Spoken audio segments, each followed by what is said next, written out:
Welcome to the Tech Egg. Don't get scrambled. Enjoy the video. In this video, I will explain how to make Moringa sabji. First, let's get our ingredients ready.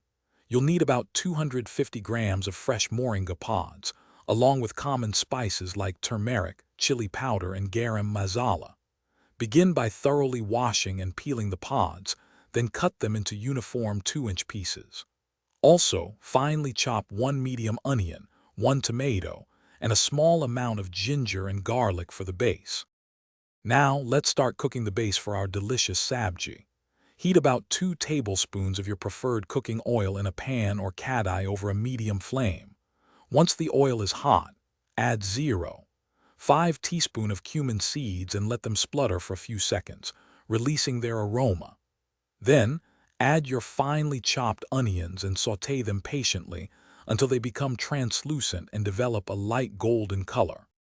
Next, add 1 teaspoon of ginger garlic paste to the pan and cook it for about 1 minute until its raw smell dissipates. Then, introduce your chopped tomatoes, cooking them down until they become soft and mushy, forming a rich gravy. Now, it's time to add the star ingredient, the cut Moringa pods. Mix them thoroughly with the prepared masala, ensuring each piece is coated evenly. Finally, pour in about 1 cup of water and add salt to your taste. Give everything a good stir, then cover the pan and let the sabji simmer on a low to medium flame. Allow it to cook for approximately 10 to 15 minutes, or until the Moringa pods are perfectly tender.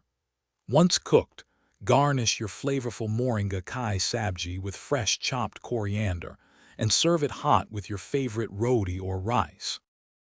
Thanks for watching. Consider subscribing if I helped unscramble your problems.